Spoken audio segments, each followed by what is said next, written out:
So is it just you and I? Or is Gab here? Dave's here too. Oh, Dave. Yeah. Dave is producing.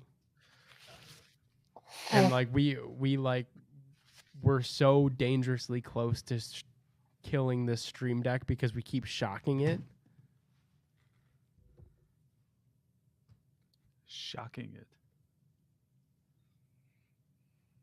Is it not working? It's time! Streaming live from Cleveland, Ohio!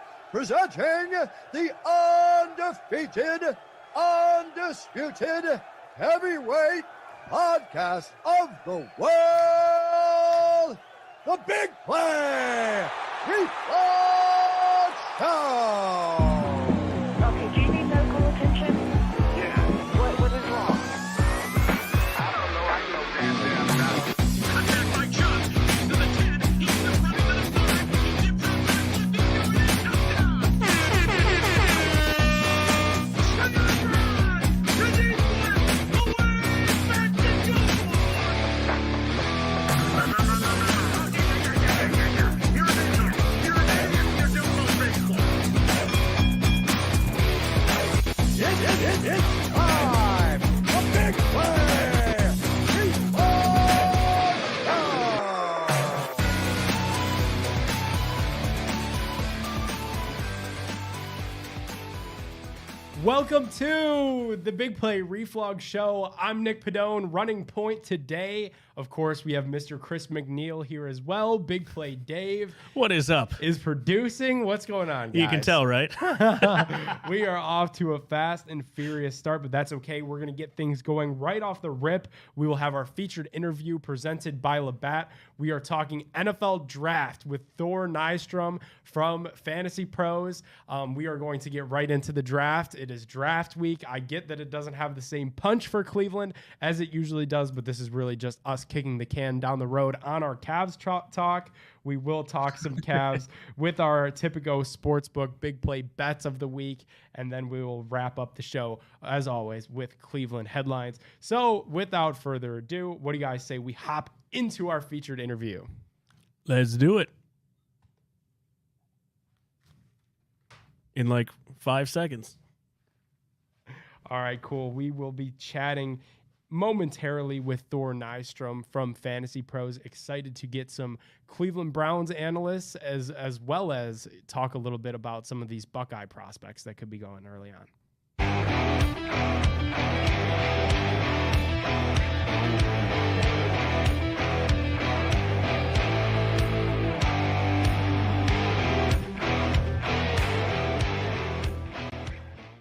Alrighty, this featured interview is presented by Labatt. Today on the Labatt Blue Line, we are joined by NFL draft analyst at Fantasy Pros. He is Thor Nystrom. Thor, what is going on? Thanks for hopping on here. And more importantly, thank you for letting us kick the can down the road from talking Cavs as they're currently down 3-1 against the Knicks. No problem, boys. Good to be here. Thanks a bunch. Obviously, you know, the draft is such an exciting time for Cleveland usually. But right now, this time through, it feels a little bit different because the Browns don't have a first-round pick, and they also don't have a second-round pick. Could you see a world where the Browns maybe surprise some people and trade up from 74 in the draft? Because it feels like we're going to be waiting for quite some time come Friday night. Going to be tough. I mean, unless you want to dip into your future draft equity, they're pick poor this year. So, you know, I don't know how it would happen outside of doing one of those. You know, we'll give you our second rounder next year for a third rounder this year, whatever. But yeah, I wouldn't expect much fireworks from Cleveland on draft night. Thor, assuming that they stay in the same spot that they're at there at 74, a lot of fans are looking for us to potentially draft a wide receiver. Who would you be looking at 74 who might be around for the Browns? Tank Dell would be one guy. It's probably going to get there because of his size, but he can't be covered in single coverage. Like no one can stay with him. At the Senior Bowl, they were grabbing his jersey out of route breaks because, like on the Tuesday, the first day of the practices, Tank Dell was smoking people so bad that the cornerbacks were like, "We're not going to let you burn us anymore in front of the NFL." So the play refs actually had to throw flags, which you don't often see at those all-star events. He'd be one. I would toss out Michael Wilson from Stanford, a guy who will fall just a little bit later because of his injury stuff from college. I think It's like 15 or 16 games he played in the last 3 years. But when he was on the field, he was awesome. And for a big receiver, he checked in this process, trying to find it on my sheet, at almost 6'2", 213 with a 9.55 RAS. And he does something awesome from an athletic perspective that can't be tested. And if it was, his score would have been even higher. He is awesome at slamming the brakes on. And we got quantifiable evidence of this at the Senior Bowl. They actually track max deceleration and acceleration in addition to the max speed, stuff like that. Michael Wilson was one of only 2 players at the entire event that was top 15 tracked max speed and top 5 in terms of max deceleration. The other guy was Trey Palmer, who's a freak athlete, but nobody thinks about Michael Wilson that way, but he is. Those would be a couple guys that I would toss. A.T. Perry be another one, the Wake Forest guy, long outside guy, sort of like Preston Williams a little bit from a couple classes back. But those would be a couple guys I'd toss out for round 3. Now, when you look at this team kind of stepping back a little bit, Thor, where do you have as the biggest areas of need for the Cleveland Browns? Receiver was one of them. Let me pull up my chart. Receiver, definitely one of them. The interior defensive line was my only other one on the top. In defensive front total, was the only other one on my top line. And then I had their secondary needs as like a linebacker, tight end, safety, maybe offensive line depth. Who do you see on the interior of the line who might be available there at 74, or even with the other picks for the Browns who they may want to take a look at? In the 3rd round, I would say, I don't know if Chandler Zavala from North Carolina State gets there, but he might, because first of all, he was a combine snub. He had an interesting path to get to NC State and then start dominating. He also has an injury history on him, but he is a really, really good guard. The year before, he played with Aquanu, the kid who went at the top of the draft last year, and they just wiped people out on the same side of the line. Like, it was ridiculous. They were like sticks of dynamite. And then this year, Zavala was really good as well. I don't know why he was the biggest combine snub. That one just didn't make any sense at all.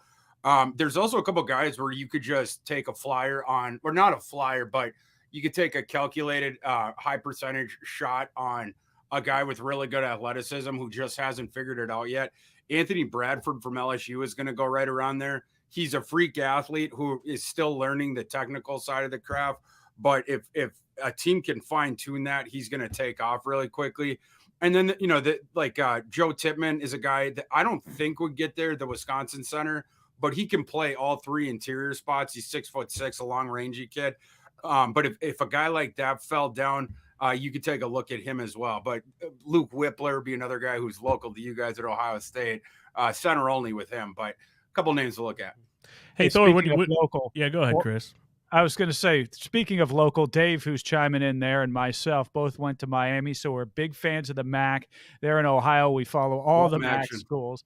Yeah, got to love your MACtion, right? Who are the diamonds in the MAC this year? Who are you looking that are going to go high in the draft from the great MAC conference? Oh, man, I'd have to look through. You don't have to look too deep. Come on now. You got to have MAC right there at the top of your list. you guys are bringing some curveballs at me. Yeah. How many in the MACtion do you have in your top 10? I'm looking down my board right now and trying to see where I got some of the I know MACtion guys right. that you're hurting me here, having to go down that list. Going, oh, I got to get to the MAC. Give me a second. Page 2, page 3, page 4. I do know, guys, that Carl Brooks, the defensive end from Bowling Green State University, he'd be one for sure. The Browns have had several meetings with him, I'm told. Yeah, another combine snub. He would be right up there with Zavala in terms of the biggest one. I like his game a lot. You know, like talking about MACtion, like the announcers would call his name all the time because he was just penetrating immediately, piled up the TFL numbers, piled up the sack numbers there. But is not as good of an athlete. And he's a very, how would you say, unorthodox type 3 technique. And is he a 3 technique? Is he, could someone play him on the edge? Maybe a 3-4, you play him as the interior defensive end there.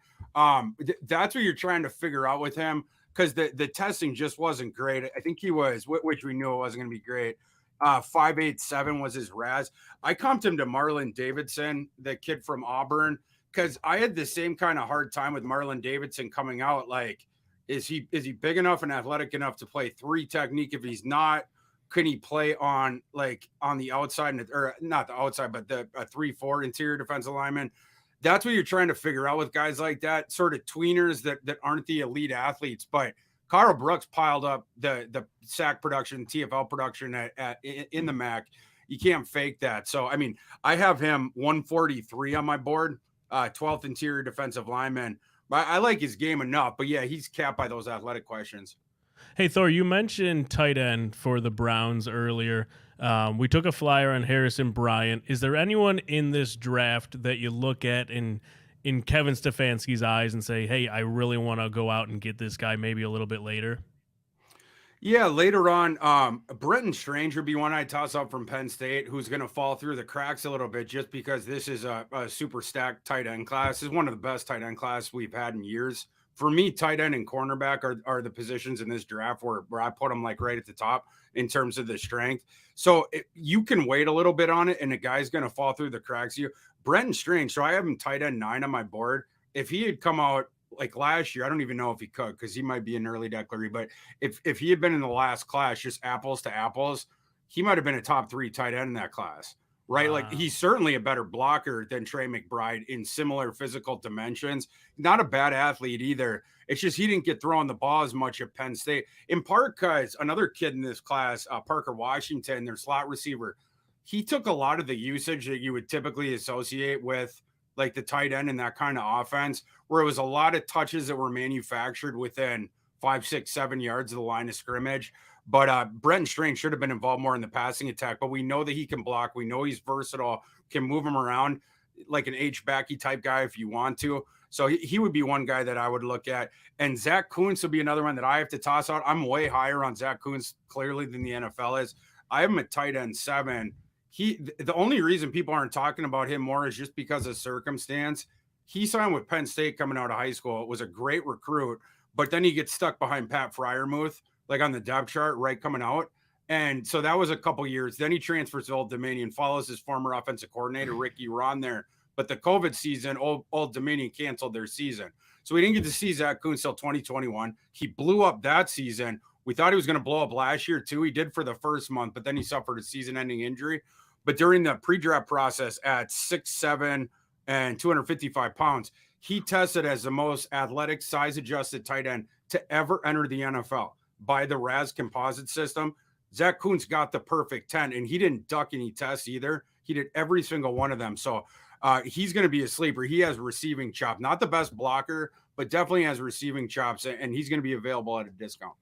So this isn't the greatest draft for the Cleveland Browns fans. It's typically our Super Bowl, but we made a trade for Elijah Moore. One question, what do you think about Elijah Moore when you were looking at him in college? And then 2, if you're Andrew Berry, would you prefer him or would you prefer having a second-round pick in this draft looking at the wide receiver class? Well, I like the cost they got him at because, right, didn't they recoup a third in that too? They did, So yeah. it's just like you have to fall down around like on day 2. I was down with that totally. He's a really good receiver, yeah. I want him in the slot, of course, but like as long as you're just going to play him out of the slot, and as long as he's not one of your top options, he's going to eat with the space that you give him because he's a really sudden mover. But yeah, I mean, like I was totally down with that decision by the Browns. I think he's a good receiver. I know also when you look at this draft for Ohio, the Ohio State kid, CJ Stroud, it feels like he's taken a little bit of heat just in this pre-draft process, especially in these last couple of weeks. Could you see a world where CJ Stroud seriously does have a big stride come Thursday night? Well, in terms of like, how do you mean? Like, I mean, like, yeah, the NFL cares about that S2 thing, the S2 test, and that's why he's fallen because I think Bob McGinn reported he was like 18th percentile in that. The NFL's threshold for like being confident that you can be a starter is 80th percentile at quarterback. So, yeah, I mean, he fell well beneath that, but like, is he going to fall from 2 where he was previously expected to go? Yeah, he is. But like, how far is he going to get down? Like, I mean, you're talking between, whether it's a trade up with a team to the Cardinals at 3 or, if he gets through the top 5, once it gets to 6, the Lions are going to be fielding all kinds of calls. And I've heard that the Lions want to convey some of their draft equity this year into next year. So if a team comes calling from later on in the first, where they're offering their first round pick next year, the Vikings are an option for this. Vikings have already worked out 2 trades with the Lions in Kwesi Adolfo, blockbuster trades, and Kwesi Adolfo-Mensa's only year on the job. So, I mean, they would be an option. But if the Lions were in love with Devin Witherspoon's a guy that we've heard a lot of, some smoke starting about Jalen Carter. I've heard conflicting things about the Lions' interest in Jalen Carter, but what if they want to stay in the slot because the guy that they have near the top of their board, one of the defenders, falls to them, then I don't see CJ Stroud getting past number 7 to the Raiders. Gotcha. I just don't. So, Thor, if you had to rank the top 4 in order quarterbacks, who would it be? It's Bryce Young, CJ Stroud, Anthony Richardson, drop Will Levis. Okay. Interesting. What do you think the Texans do it too? That's another team. They're throwing just smoke screens out. It feels left and right that maybe they don't take a quarterback in their spot at 2. And could they use the Browns pick at 14 to trade up for a guy, or just wait to see if there's a guy at 14? What do you think Nick Caserio is really up to out there in Houston? Nobody knows, and nobody knows. Like, I mean, this is one of the few drafts in recent memory where not only do we have no idea who's going second, we have no idea who's making the second pick. Yeah. Houston has been fielding calls. They would love to trade down. But it's funny what an incompetent franchise that is. The guy that people would have traded up for, it's CJ Stroud, and Houston, by definition of being, interested in trading down and whatnot, and the whispers that had gotten out of the building that they didn't like CJ Stroud, they had an effect of helping to tank his draft stock, which tanked the value of the pick that they were trying to trade out of. So they might end up getting stuck there. And if they do, it's going to be one of the 2 Wills. It's either going to be Will Levis, they shock the world, or what they ought to do, if they're not, what they should do is take CJ Stroud. But if they're not going to do that, you could definitely talk me into Will Anderson. That's how good he is. And obviously DeMeco Ryans wants to remake that defense, but really they just should take CJ Stroud, but it doesn't look like they're going to. And then last question for you as we get you out of here. Who do you think is going to be the first skill position player off the board? First skill guy. Oh, that's a tough one. That's a really good question. Yeah, you got a lot of Jackson Smith and Jigba homers here. Yeah. I mean, it's either going to be Smith and Jigba or Bijan. I'm going to go with Bijan though, because Atlanta, there's been so much smoke around Bijan to Atlanta. I have a hard time buying a running back in the top 10, but there's been too much smoke for me to dismiss it. And then Atlanta trades for Okudah, which takes care of one of their defensive needs. I think it depends on which edge guy gets down there.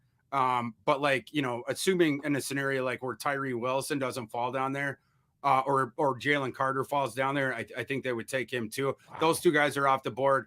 I think you might see Bijan in the top 10. Wow. Okay, I mean, I've seen Cincinnati Bengal fans think that they're going to get him all the way at the end of the first round. Yeah. No chance. Yeah. I mean, the last stop on the train would be the Dallas Cowboys, but I don't think he's getting down there either. Wow.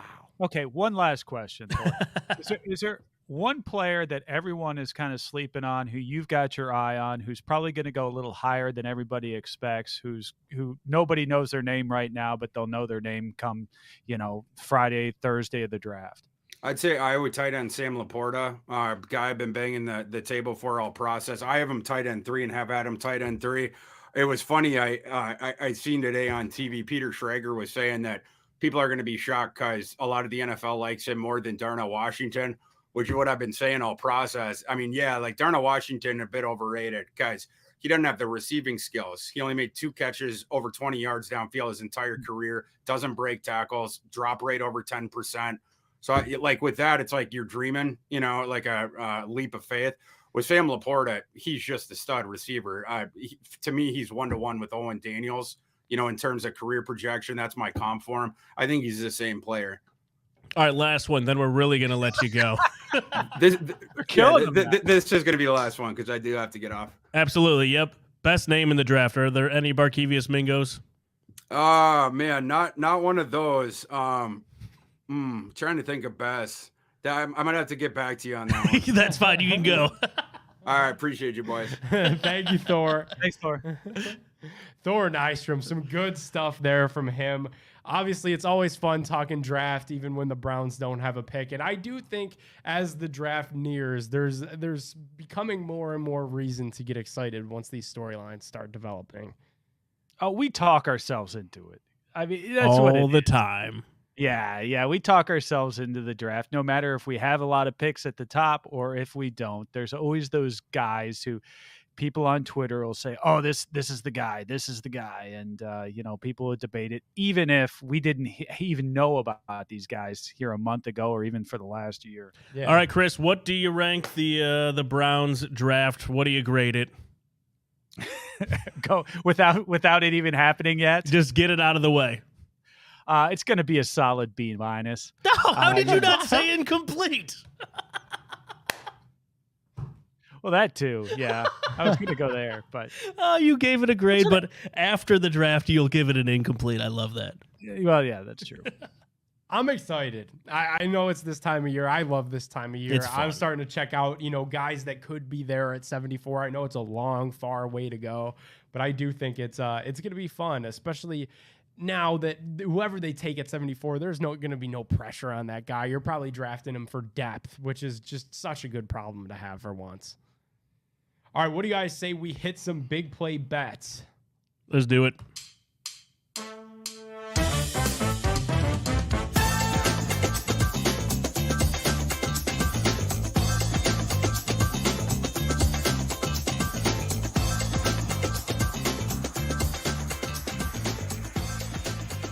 Alrighty, bet along with us with Tipico Sportsbook. Tipico lets you bet on all the biggest sporting events all year round. The Cavs are in the NBA playoffs. The Guardians are starting to get into full swing, and so much more. We always have fun big play boosts dropping on the Tipico Sportsbook.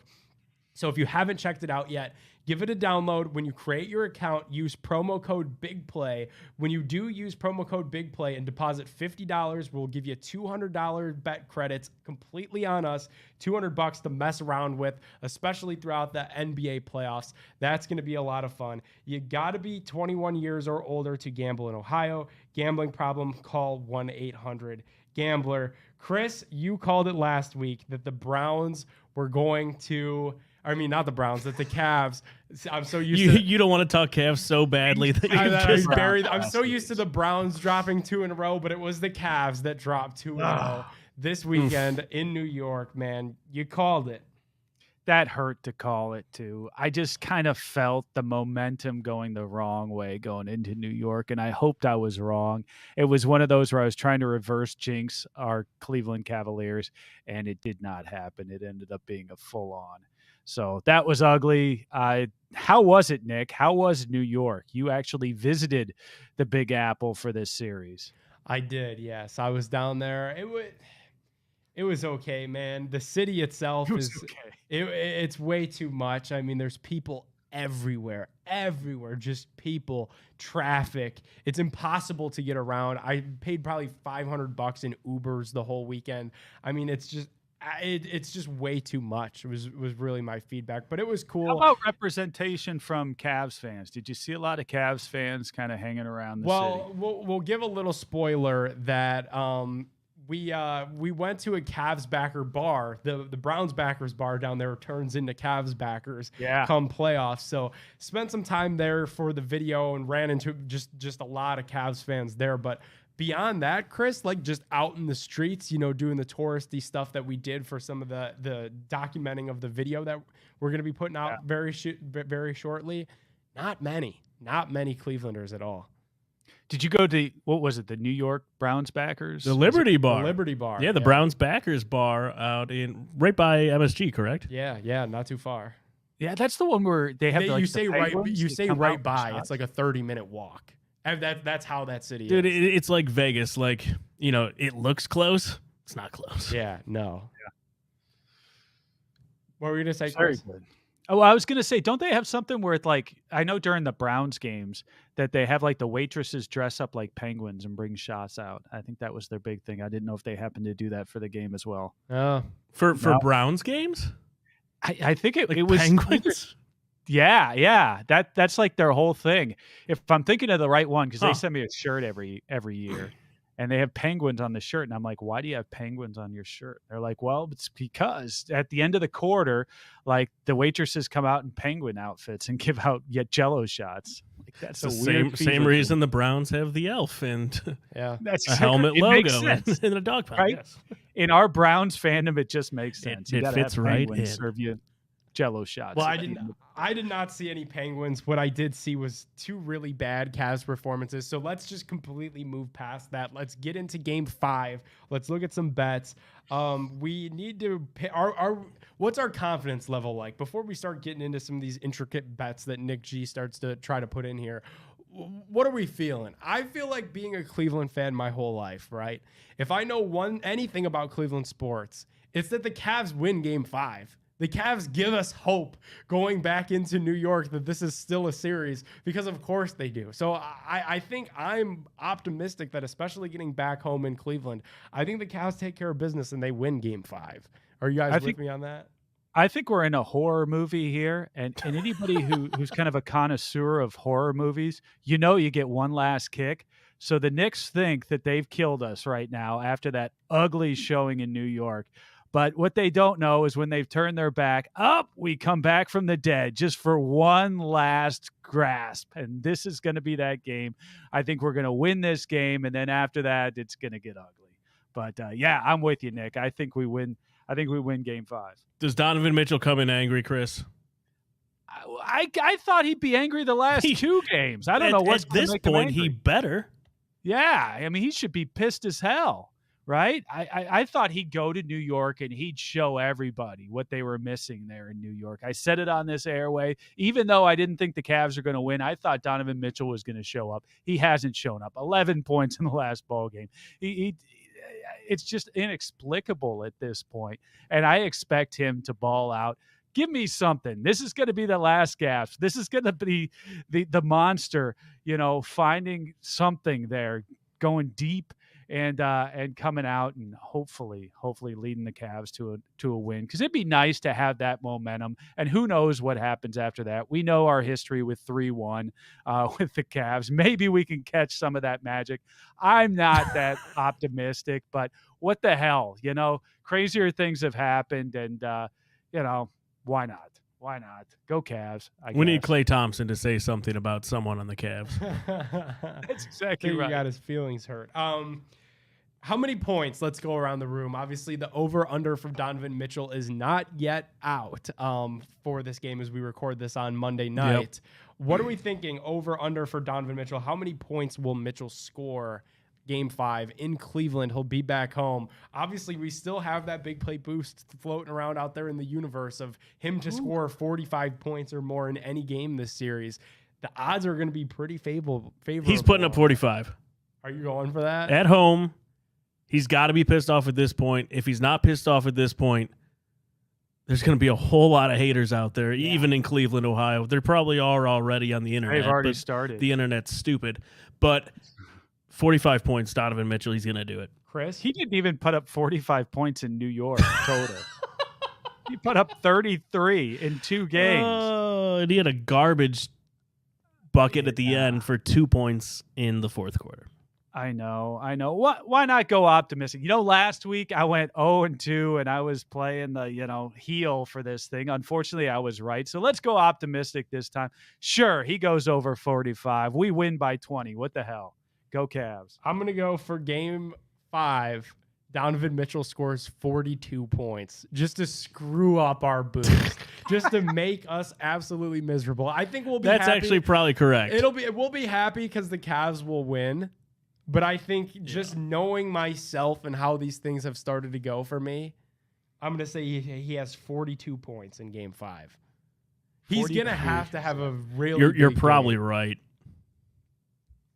And nobody gets a shirt. He's this series, he has scored 38, 17, 22, and 11.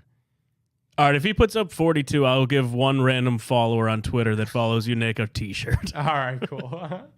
That sounds like a Fade plan. Padone. You should give him 2 T-shirts: the Fade Padone and then a Beat New York. I'm wearing my Fade Padone. You can't really see Very it, nice. but I there- see the there's top of my there's head his and forehead. that Yeah. gigantic forehead.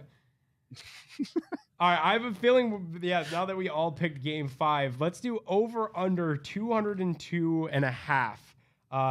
If the spread is, the over under is that for point total 202.5. The under has hit, guys, in all 4 games so far this series. That means I really like the over. The over is so due. If we're 4 for 4 on unders, I feel like they're going to have to start scoring some points. The Cavs only scored over 100, I think, once, and that's in the game that they won in Game 2. The defense has been far from the issue. You got to put the ball in the basket. So hopefully, Nick, you took over. picking with my heart here, but I'm going over. All right, I will go ahead and take the under. Wow. See the Chris? wardrobe change there? Wow, look at that. Under all day. The Cavs Knicks are basically setting back basketball to the peach baskets. So I'm going to stick with the trend. I'm going to go under. Game 5, we're going to go under that 205. Wow. Fade Padone. 202.5. All right, obviously we go one game at a time here. But Yes, if the of course. Cavs do win Game 5, Yeah, let's get ahead of ourselves. let's Why get not? ahead of ourselves a little bit. Game 6, the Cavs at Knicks. The Cavs would likely be underdogs in that game as they were in Game 4. Would we pick the Cavs to upset the Knicks in Game 6? Absolutely not. No, no. I don't see us winning that. Are we saying for a bet or just saying it? For a bet. For a bet. Of course. Yeah, come on, this is our betting segment. I mean, going with my heart, yes, the Cavs have a great shot at winning that game. I don't know why, based upon the 2 performances I saw in New York, but just out of hope. But if I'm betting with actual money and putting money on the line, no, I don't think the Cavs go to New York and win. Chris, Even if they win, and have some momentum. If going we win Wednesday, Friday we're doing a booby watch party in the Flats in Cleveland, Ohio. A lot of good juju, a lot of positivity. Last time we did a watch party with Booby Gibson, we crushed the Knicks.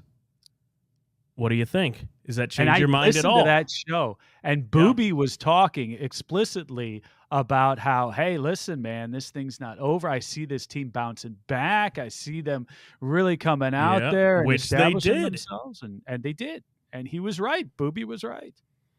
All right, so maybe I would we love to wait see until the pre-game show and see what Booby says. How about this, guys? The Cavs right now are plus 420 to win this series. $50 would pay 260. I feel like I'm going to wait a little bit and hope it goes up a little. Yeah, I need better odds. I'm not than ready that for that. to put some money on them. All right. Wow, you guys are down and out a little bit. Yeah, Sorry about that. We need give me Gav. another day. We need Gav to tell us right now how they're going to win the championship. No problem. She's our optimistic one. All right, let's go fully optimistic though. What do we have odds for them to win the championship? One moment. Yes. Futures. Let's go. just skip. We're skipping through games. Let's just skip through series. What here. would you guess? I have it. What would you guess it's at? Oh, jeez. Plus 2,000. plus really? 2,500. They are plus 10,000 to win the NBA championship. $5 pays 505. I feel like that's worth it, Chris. Yeah, I may put $5 on that after the show here. Why not? Not sure about winning this coming game here at the field house, but man, 5 to pay 505 if they win the title, win the whole thing. That could be worth it. There we go. Let's go Friday. The Guardians will be on the road in Boston at Fenway playing the Red Sox. Shane Bieber on the bump for the Gardos. Will Bieber have over or under 5.5 strikeouts? I feel like that number for Shane continues to creep lower and lower and lower every start that he has. Hey, Chris, before you answer that, are you still doing your bet of the Guardians every money line? Well, see, I got a funny story about the Guardians. So do right? I. So But go ahead. I went ahead and I bet the games against Miami over the weekend where we lost. And then yesterday's game, I was very excited to see us come out with a victory. And I was waiting for that alert from Tipico to come on my phone that you won. And it never came. And I was like, Huh. well, that's weird. Huh. Let me go back and see. And I was surprised to find out that number one, yes, I had placed a bet on Tipico. Yes, I had bet the Guardians. But what I bet was the total number of runs, and I bet the under. I don't know how I did that, but You hit the wrong that game. button. I forget what the score was, but we scored like 7 runs. It's like, what the heck? So I did not win yesterday, even though I meant to place a bet on the money line on the Guardians. So that's the only one I have not bet the money line on the Guardians, and I got screwed.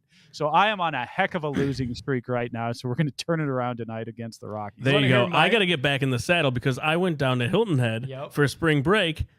Oh, you're not in Ohio anymore. I was like, damn it. How about my dedication? Same thing. Went on a flight to New York. Obviously can't do it. I was like, oh God, like how am I going to do my $10? I had Cam bet $10 for me back home in Ohio every day. Oh, that's on a the good cards. call. Yeah. So I was going down to the Bourbon Trail for a bachelor party. By the way, saw Tim Couch the first second that we got there, which was hilarious.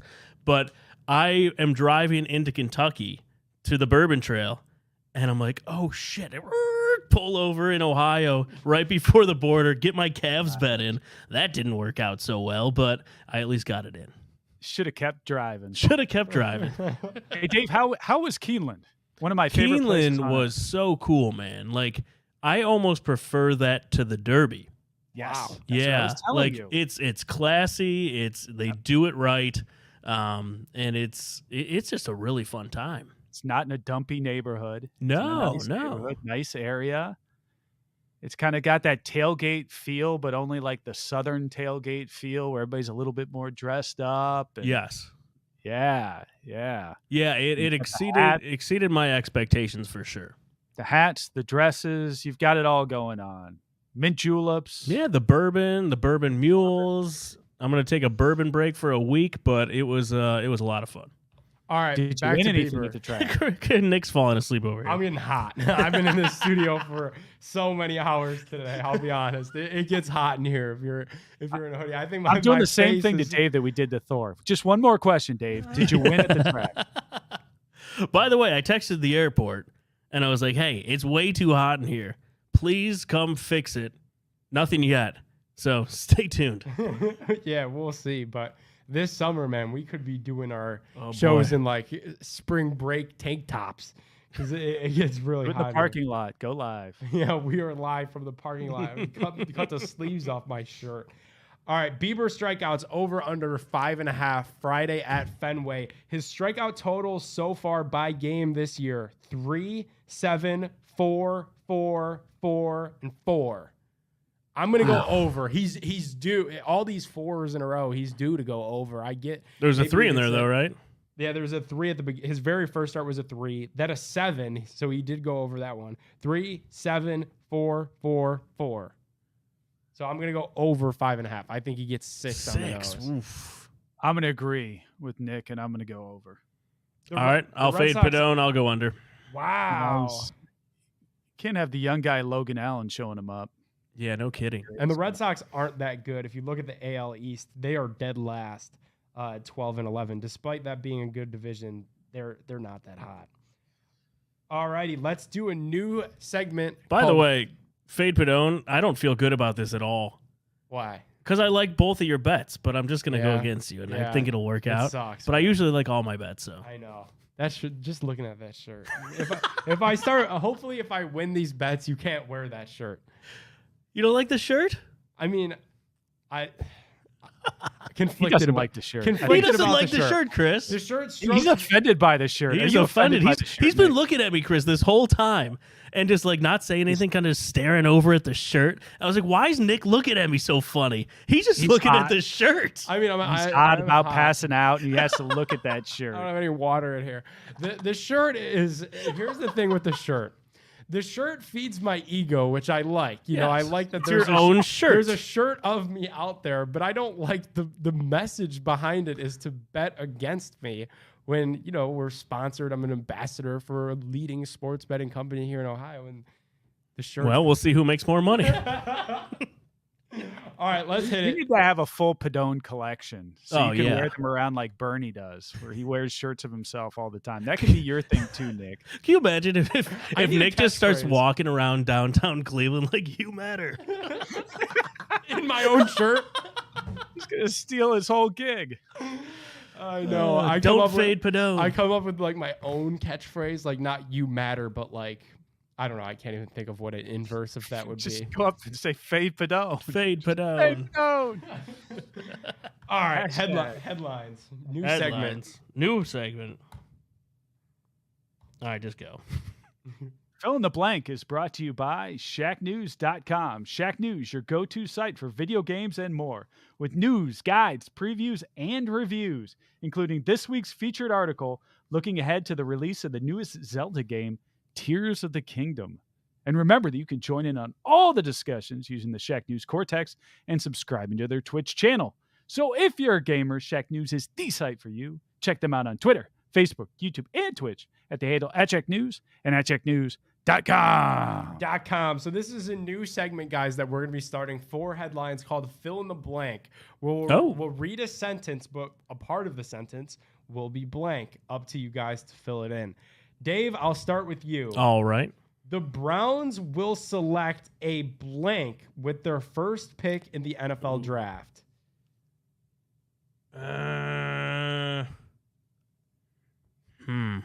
That's a good one. I'm going to say, can I go defensive line? Or do you want a position? Yeah, that works. I'm going to go defensive line. Okay. Okay. Even though we bolstered that up in free agency quite a bit, I still think they're going to go with that. You got to hook up the new coach. For sure. I'm with you on that. I think defensive line as well. Chris, do you have one? Are we going to go clean sweep defensive line with their first pick? Yeah, because I'm going to will that one. I hope really so. would like to see them get a defensive lineman, to be honest with you. A lot of people saying wide receiver. I want to see a lineman there.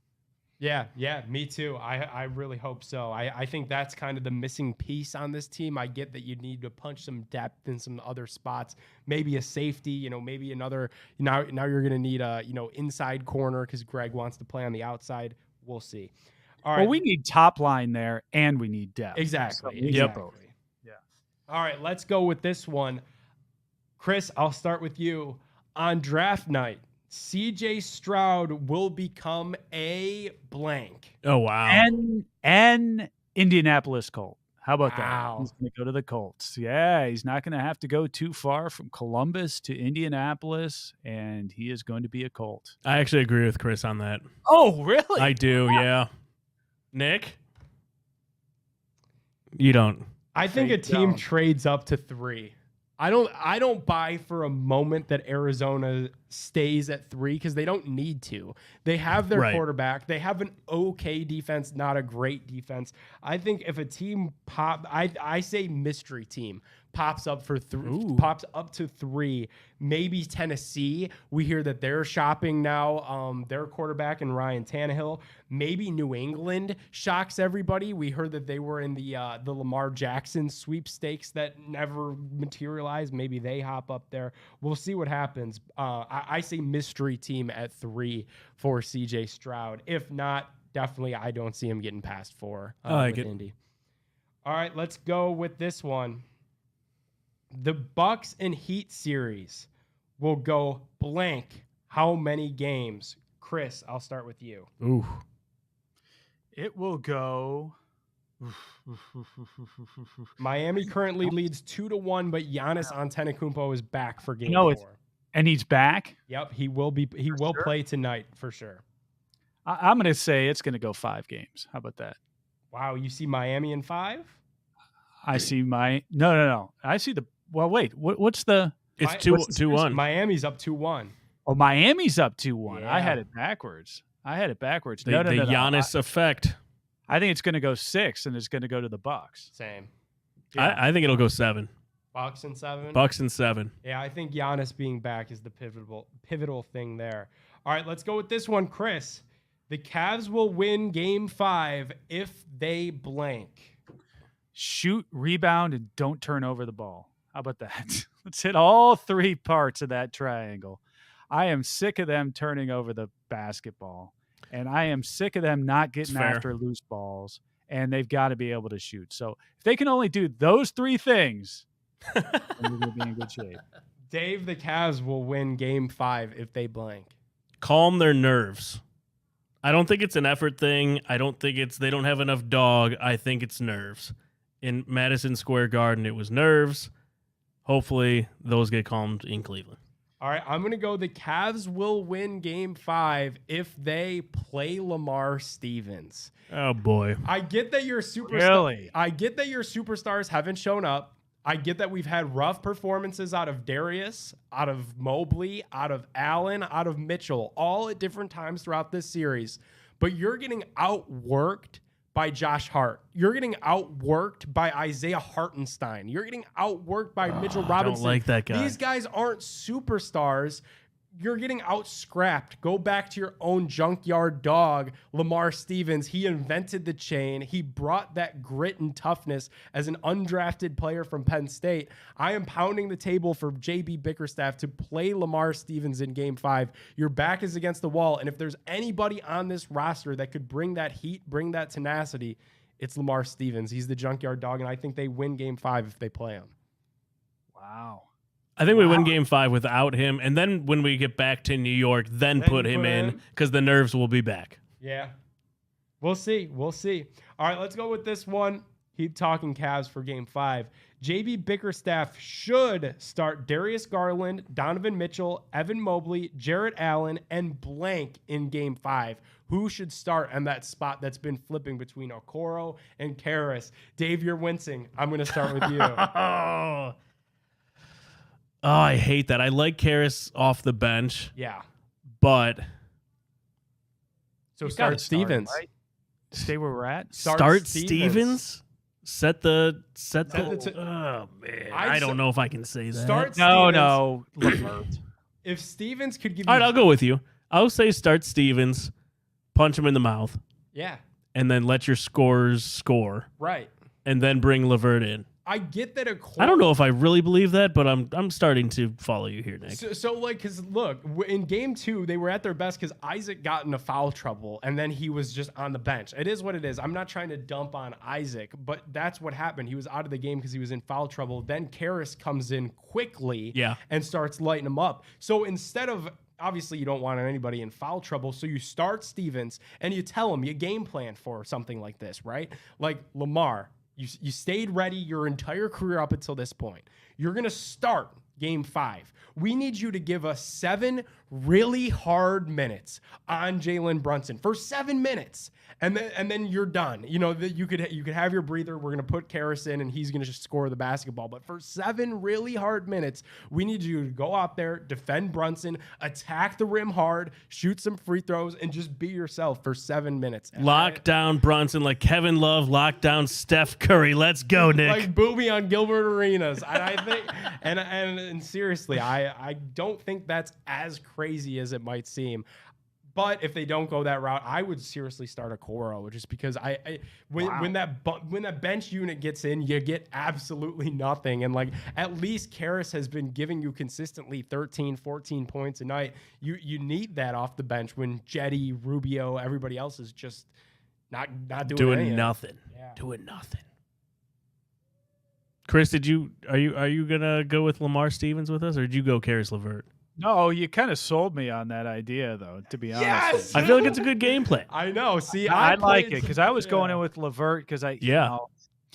that's what we've been doing. Give it another chance here, but you sold me on that because you're right. Okoro going out and the way he went Nick's out, so happy really right now. opened the door I for know. us to win that ball game. You know why? Because I said this earlier today on the Chico Borman show. Not that I said that I would start him, and that was a hot take.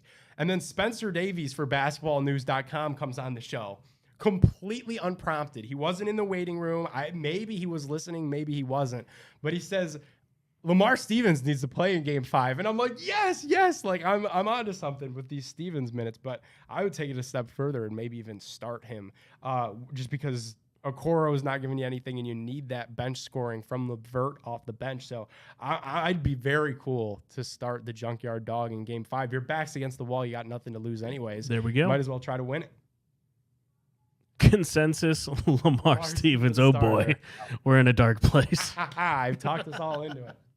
All right, cool. Any final thoughts as we wrap this bad boy up? Consensus Lamar Stevens, and that's going to be perhaps the last talk we have of the Cavs. We won't have Cavs next week, and this is the way we're walking out on it. Yeah. Kind of tough. If they go out and rebound and they hustle and they calm their nerves and they put up a good fight, I won't say it was like a completely lost season. No, not at all. And No, even they're young. They're figuring it out. They got a lot to figure out. Coaching. Still the youngest depth. team in the NBA, right? Yeah. But go out and play hard. Yeah, for real. And even if a scenario like that happens where they win game 5 and then game 6, those nerves come back, it's MSG, and they fold up in 6. When we had Kelsey Russo on the show, Chris, she really did, I think, accidentally temper our expectations for this thing when she said that they aren't expecting to win this series. Like, they don't know what's going to happen internally. The organization doesn't. So even though the fans on Twitter will be loud and it'll be annoying and you'll have those certain accounts that always pipe up, the Cavs know that they're going to be okay, and that part of this year was just trying something new and getting that experience. So it'll be Do fun. they fire JB in the offseason? Hell no. No chance. Zero chance. Resounding. You guys sound like different than the internet. The internet right now has already got him fired. That's probably a good thing. Yeah, that probably is. I mean, I think there is a case to be made in basketball that sometimes the coach that pulls you out of the mud isn't the same coach that leads you to the promised land. But I what has JB done that egregious? That's like, well, they kept Donovan Mitchell from scoring in the second half. That's all his fault. Nothing. I don't know. He's not going anywhere. Yeah, I'm not there yet. I am not there yet. I think, and truly too, I think for the organization, there are steps in place that you take before firing your coach. You trade expensive players. You try to give him more of a bench to work with for next season before you just wipe him out. After 1 year, by the way, you won 50 games. You were the 4 seed, and then you just fire him your first year out of a rebuild. I don't think that makes any sense at all. So do we wait until like halfway through next year and then pull a Ty Lue? No, because I think they're going to be good, Chris. They're going to be good. They were good. They are Ty good. Lue. This is the thing that people aren't realizing, because it's easy to be mad, and I'm mad. This is unfortunate because this is probably the worst matchup that the Cavs could have had. Evan Mobley and Jared Allen, love both players. They're soft. They got put up against Julius Randle and Mitchell Robinson, who are the complete opposite of soft. It's just an unfortunate circumstance that this was the first round draw for the Cavs. I think they could hang if they somehow evade this series. I think they could hang with the Miami Heat if the Heat get out of that next round. It was just a bad draw. It is what it is. I don't think there's any reason to overreact, trade away superstars, or, because I see people complaining and moaning about the Mitchell trade and fire Bickerstaff. I think it's all going to be all right. The more things change, the more they stay the same. Back in the 90s, teams with Doherty and Nance on the inside, they talked about us being soft on the inside, and that's the reason. It was that we didn't go any further than what we did, and it's just wild to hear us again being described as soft. It just kind of crazy. Isaiah Hartenstein, he was here last year I don't like him. He was here on a 10-day contract. And now he's become the complete heel of a playoff series. So you just got to get deeper. You got to run it back with pretty much the same crew. Get deeper, and they'll be okay. They will be okay. Agreed. All right, we'll wrap this thing up. Thanks everyone for tuning in to another episode of the Reflog Show on Big Play. Make sure to subscribe to us now on Apple Podcasts and Spotify, as well as download that Tipico Sportsbook app. Use promo code BIGPLAY, and when you do, when you deposit $50, we're going to give you $200 bets on us. Go bet on these Cavs. Go bet on some NFL draft boosts that we'll toss up, and go have some fun. We'll see you guys next week. Peace. It's time! Streaming live from Cleveland, Ohio! Presenting the undefeated, undisputed heavyweight podcast of the world! The Big Play!